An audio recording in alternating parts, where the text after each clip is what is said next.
हर किसी को 22 सितंबर को विक्रम और प्रज्ञान के फिर से एक्टिव होने की उम्मीद है। इसी बीच अमेरिका की अंतरिक्ष एजेंसी नासा ने चंद्रयान 3 को लेकर एक बड़ा खुलासा कर दिया है। नासा ने एक तस्वीर शेयर की है जिसको देखकर हर कोई हैरान है। ऐसा क्या था उस तस्वीर में और नासा ने क्या खुलासा कर दिया है, इस बारे में मैं आपको इस वीडियो में आगे बताने वाली हूँ। तो बने रहें आप मेरे साथ इस वीडियो में अंत तक। लेकिन आप एक देशभक्त की तरह इस वीडियो को लाइक कर इसरो के वैज्ञानिकों के लिए कमेंट में जय हिंद जरूर लिखें। 23 अगस्त को चांद पर लैंड करने वाले चंद्रयान 3 के रोवर प्रज्ञान और लैंडर विक्रम ने अब तक का काम पूरा कर लिया है। रोवर की ओर से धरती पर अब तक जो भी जानकारी भेजी गई है उस पर अध्ययन किया जा रहा है। आपको बता दें कि रोवर प्रज्ञान ने ऑक्सीजन के साथ साथ चांद के दक्षिणी ध्रुव पर sulphur, aluminium, iron, titanium, calcium, manganese और सिलिकॉन का पता लगाया है। इस खोज के साथ ही भारत दुनिया का पहला देश है जिसने चांद के दक्षिणी ध्रुव पर ऑक्सीजन के सबूत दिए हैं। इसरो का अगला पड़ाव चांद के इस हिस्से में जीवन के सबूत खोजना है। भारत का चंद्रयान चांद के दक्षिणी ध्रुव पर लैंड किया था। साथ ही दक्षिणी ध्रुव चांद की वह जगह है जहां पर भारत से पहले किसी भी देश ने कदम नहीं रखा था।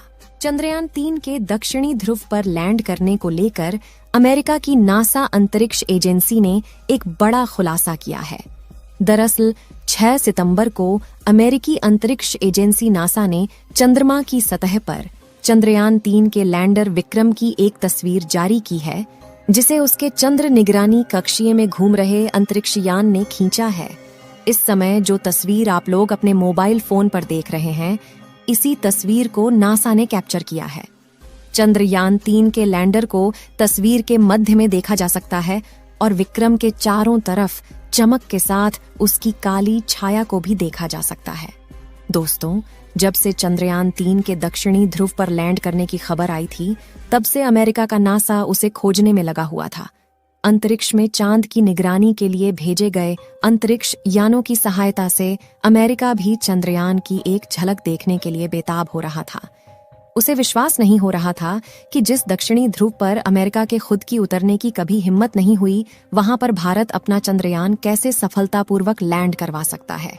नासा को तो इसरो का चंद्रयान महज एक कहानी लग रही थी, लेकिन 6 सितंबर को जैसे ही अमेरिका का अंतरिक्ष यान चांद के दक्षिणी ध्रुव के ऊपर से गुजरा, तो उसमें लगे हाई रेजोल्यूशन कैमरों में नासा के वैज्ञानिकों को भारत के चंद्रयान 3 का विक्रम लैंडर खड़ा नजर आया। चांद के दक्षिणी ध्रुव पर भारत के विक्रम लैंडर को देख नासा हैरान रह गया। इसके बाद वह यह जानकारी जुटाने लगा कि दक्षिणी ध्रुव से कितनी दूरी पर भारत का मुसाफिर लैंडर उतरा है।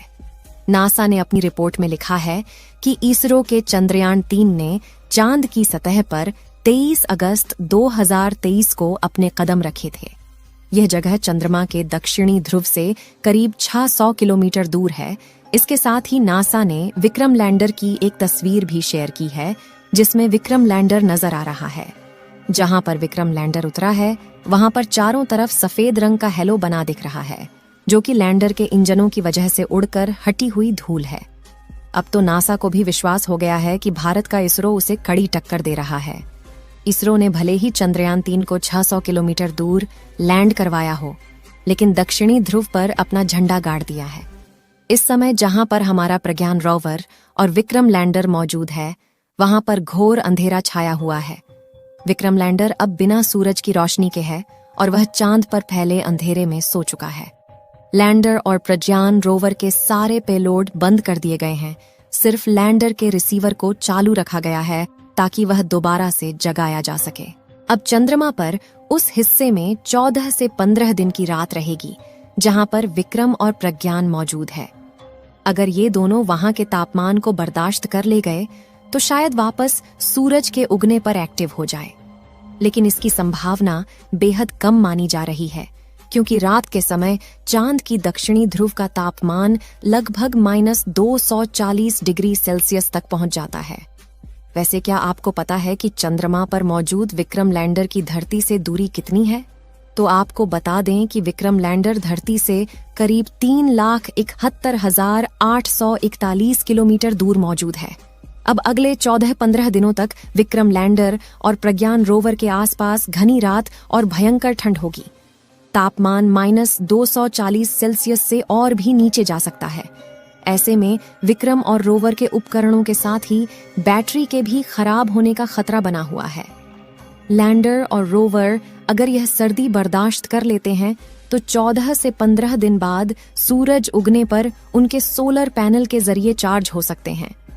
रोवर प्रज्ञान को चांद पर इसरो ने इस तरह पार्क किया है कि जैसे ही 22 सितंबर को सूरज की पहली किरण चांद पर पड़े तो रोवर की सोलर पैनल को भी सूरज की रोशनी मिल सके और वह दोबारा उठ सके। वैसे इस समय इसरो का संपर्क चंद्रयान 3 के रोवर और लैंडर दोनों से ही नहीं है।